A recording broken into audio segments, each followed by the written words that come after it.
beautiful show on the web, where we bring you all of the trending bad blows in the Nigerian polity, or in the Nigerian political space, across West Africa, and sometimes in the world. Our what we see fit of it, and our own analysis and insights of these issues. My name is Nosa Oke-Hortons, and with me on the show, as ever, yes, Adenike Layo Sobo, and this is the KOKO KOKO in in Naija. Naija. We came today standing because this topic we are going to be talking about today is a very powerful one that requires that will be on our feet. It's been a roller coaster of overthrowing of governments in West Africa, and just on Sunday we saw another episode in Guinea.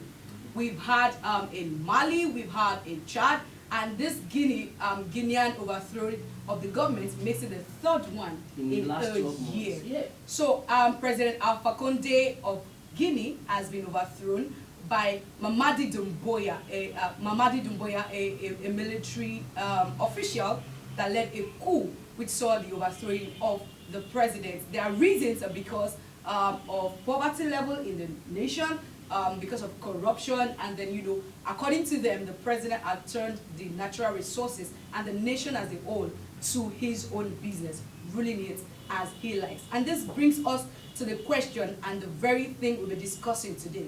Does this coup, or say, do these coup, all of them in total, have an effect or spell doom or trouble for Nigeria?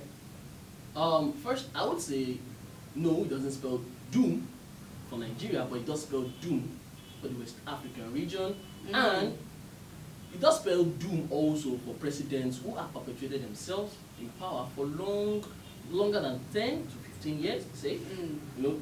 So presidents across Africa or across other African countries should probably start looking out, because something is definitely coming for them. Because what the military in those countries will be looking at is, if they can do it, Then we can. so that should be the probably. So you're saying we are likely to have more coup in West Africa, or maybe every other nation? Like I said, other countries who have probably had people perpetrate themselves for in power for longer, not for too long. We should be ready. So they should probably expect such thing coming. You know, presidents who just think they could turn an entire country into their personal own game or something. This would definitely happen, because at some point people will get tired of whatever you're doing, and they want something fresh, something new.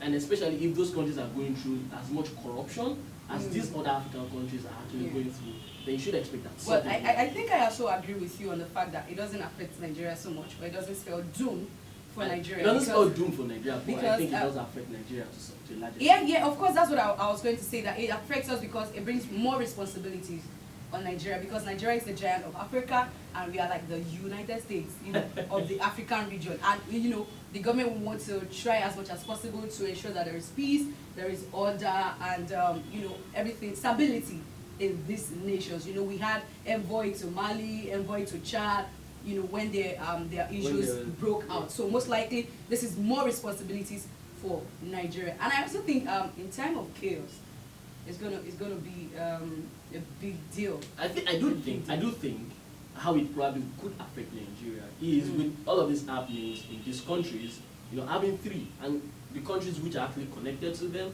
or the countries where these coups have actually happened at the moment, are all former French colonies. Yeah.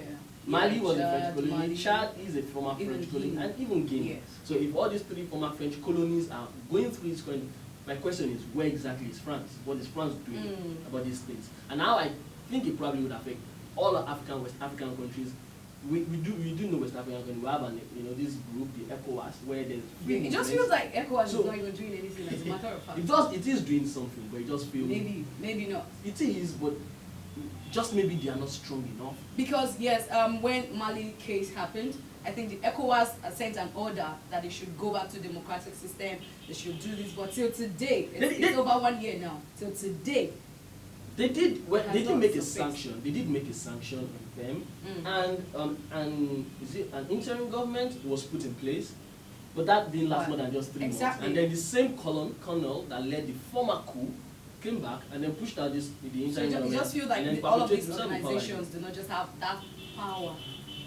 The reason why they don't have power is because most West African countries are poor countries. So, and most of the time, the businesses which these countries connect, these countries, those they do businesses with the most, actually not African countries or West African countries mostly, are usually Western nations. Yeah. So they feel your sanction holds no power over if these other countries are not making those sanctions on us. So that's why I'm questioning where exactly is France in all of this. Okay, back to what I was saying the other time about chaos. I want to.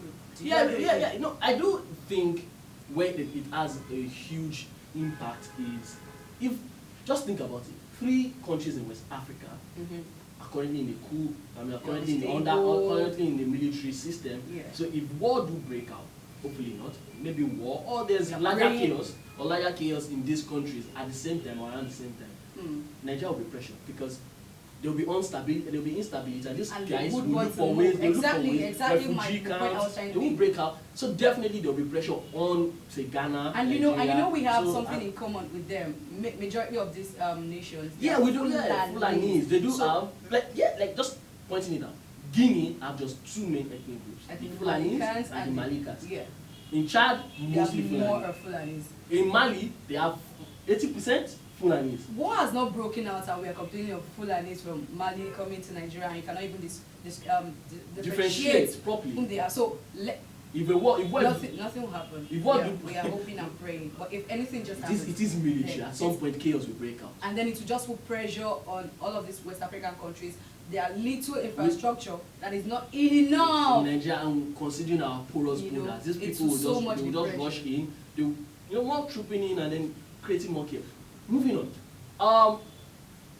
One thing I think which probably it sounds quite ironic that this very same man that led the coup that throws the Guinean president out of power, out of power, was actually made the leader of a special forces group by Alpha Conde himself.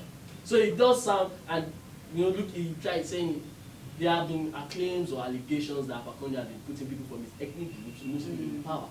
Now this person is also from the ethnic group, and this person is saying their corruption or whatever they are doing is for the Kenyan people. But yet, this is the very same man that made you who you are, which you are fighting, you are kicking out of power. Will say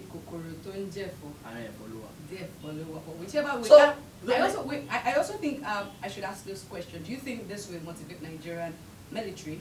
We know there is a constitution in place, but do you think this will motivate the Nigerian military? I think we've had our fair share of military coups, enough of it. So if they do try come, there's a rule that says once the military. Well, of course, all of these other countries have rules. They have constitution. They do have constitution, but we should also note the uniqueness of each of these countries. When we look at Guinea, one unique thing about Guinea still had a coup as a 1994. They had another one in 2010, which before 2010, before there was an election where Alpha Conde himself came into power.